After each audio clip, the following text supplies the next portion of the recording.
بسم اللہ الرحمن الرحیم۔ السلام علیکم معزز ناظرین، آپ کو میرے چینل اردو لائبریری میں خوش آمدید۔ دو بھائی تھے، ایک امیر تھا ایک غریب تھا۔ امیر کا نام امیر اور غریب کا نام سلیم۔ دونوں میں بنتی نہیں تھی۔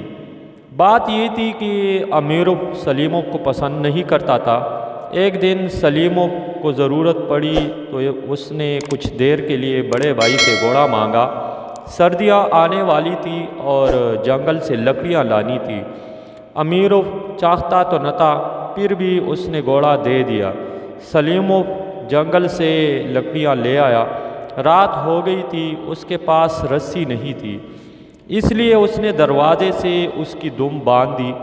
رات کو گھوڑا بھاگ گیا، دم ٹوٹ گئی۔ سلیم بڑے مشکل سے ڈھونڈ ڈانٹ کر گھوڑا واپس لایا، مگر امیر نے بے دم کا گھوڑا لینے سے انکار کر دیا۔ اس نے کہا کہ میں تو کچہری میں مقدمہ کروں گا۔ دونوں بھائی شہر روانہ ہو گئے۔ شہر بہت دور تھا، راستے میں رات ہو گئی۔ امیر کے ایک دوست کا گھر قریب تھا، وہ دونوں اس دوست کے گھر ٹھہر گئے۔ امیر اور اس کا دوست گھر کے اندر آرام کرنے لگے۔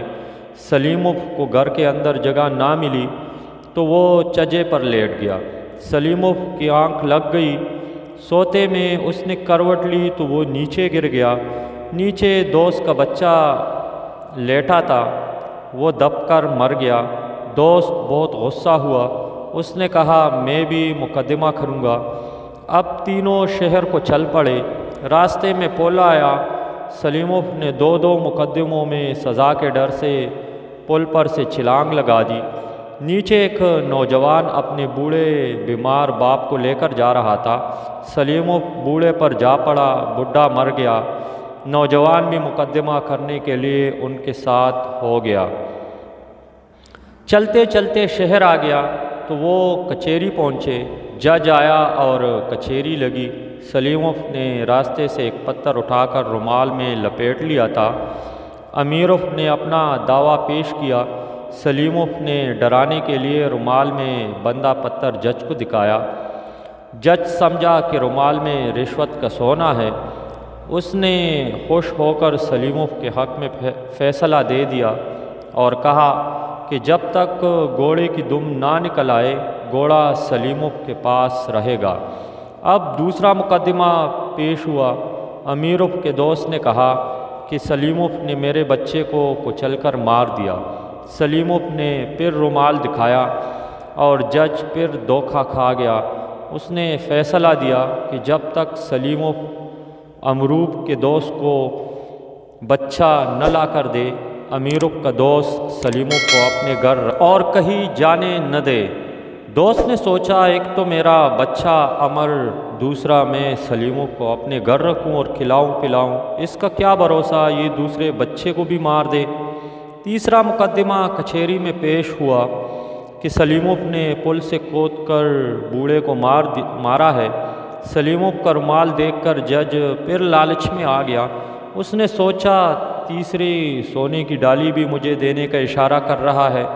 اس نے فیصلہ دیا کہ بوڑھے کا نوجوان بیٹا اور سلیم نوجوان پل پر جائے اور سلیم پل کے نیچے کھڑا ہو جائے۔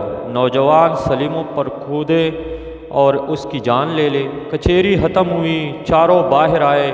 امیر نے پریشان ہو کر کہا کہ میں دم نکلنے کا انتظار نہیں کر سکتا، مجھے گھوڑے کی ضرورت ہے، تم مجھے میرا گھوڑا اسی حالت میں دے دو، اس وقت کا انتظار کرو جب گھوڑے کی دم نکل آئے۔ امیر بہت پریشان ہو گیا۔